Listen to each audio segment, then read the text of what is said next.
Welcome back to Invictus Forum as we continue to give chapter by chapter analysis on Twilight of Misty Foliage.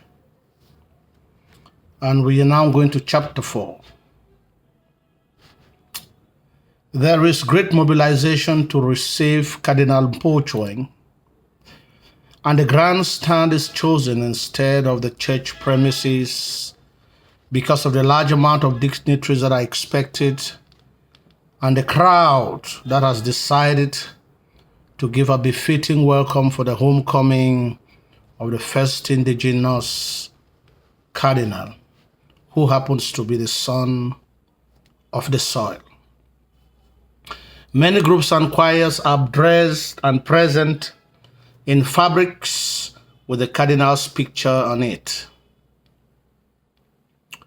Kunam, a notorious womanizer, is also present, and this is the individual whom parents will hide their female children whenever he visits their compound.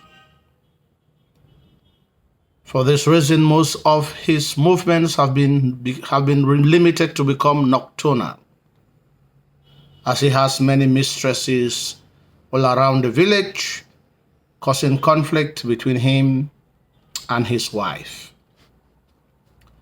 He does not provide food money for his wife, so his wife asks him to go and eat where he usually gives money. Coincidentally, all of his mistresses also refuse to give him food at this same moment. He pretends to get angry, hoping that his wife will beg him if he refuses to eat, but she doesn't. She prepares a delicious pot of okra soup with meat, fish, and crayfish, and they eat under the watching eyes of her husband, and no one calls him to join in the eating. He gets up in the night,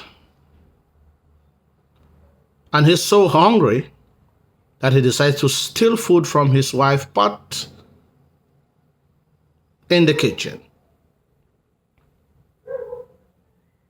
Carelessly, he tips the pot over, and the soup spills on his head at the same time when his wife gets up to find out what is happening, only to meet him with a chunk of meat stuck in his mouth.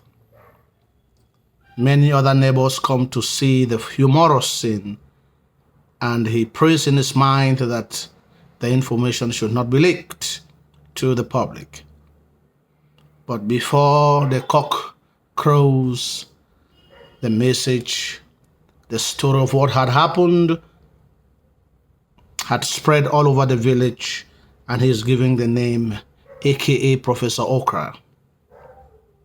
The cardinal gives a hilarious welcome, and the opening speech is made by the president of Sajem Elites Association, Mr. Wanete, underscoring that the intellectuals must be focused, selfless, and ready to pay the ultimate price if necessary for their people. He condemns jealousy, which is one of the problems that has contributed to the elimination of fine brains that would have developed the country and their community. The elites provoke conflict between communities for their personal interests. He condemns the neglect of the donation of books worth 60 million francs because of lack of accommodation for the books by the municipality. He also warns that leaders should not copy the white man's evil ways of divide and rule, enslavement, oppression, and intimidation. Cardinal Pochueng's response focuses on the virtue of forgiveness. He urges the people to be honest and cautious. He also warns the clergy not to be led by their parishioners astray, and they should be the true shepherd that leads the flock to salvation. The clergy must be courageous and speak openly about evil in the society. Using appropriate scriptural passages, he condemns exploitation of man by man, subjugation, suppression, and oppression of fellow human beings. On the other hand, he encourages the people to live in peace with one another, to forgive one another despite the gravity of the offense that is committed, and to avoid quarrels among the community. The chapter focuses on communal love, and this can be seen by the massive turnout of the people to welcome their own son, who has just been recently raised to the rank of a cardinal. It also satirizes moral indecency, as the mad girl who is naked passes around the grandstand and most of the men focus on her.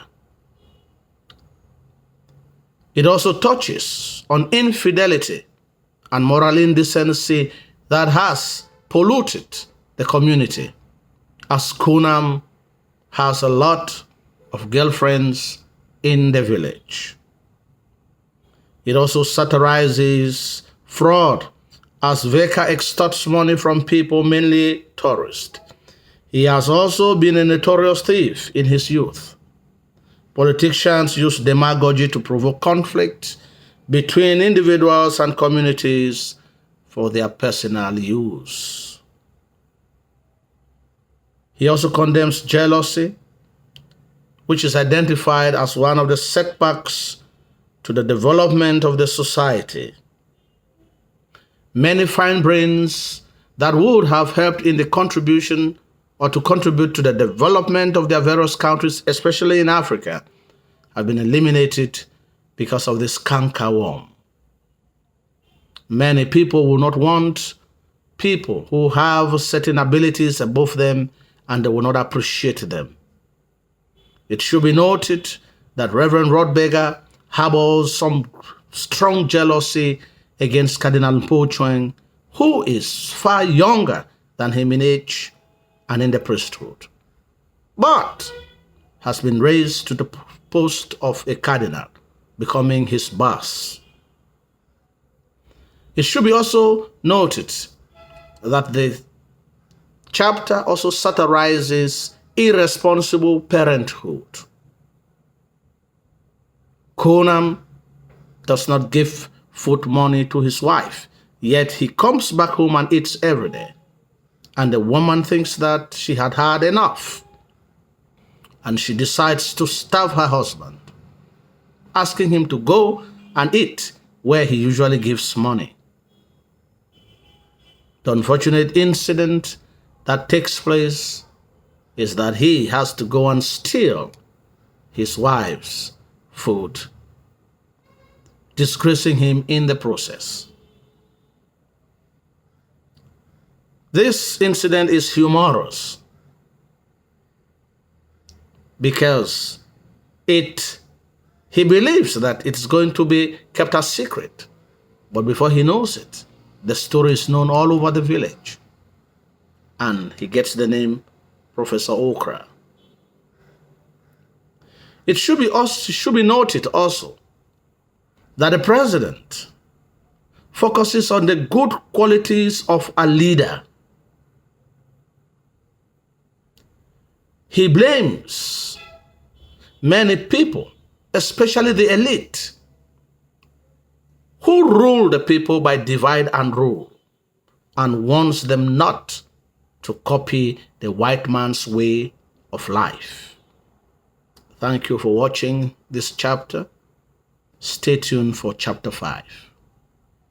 Share our videos, press the like button, leave us a comment, or ask a question on the comment section so that we may give you ready-made answers or ready answers to your questions.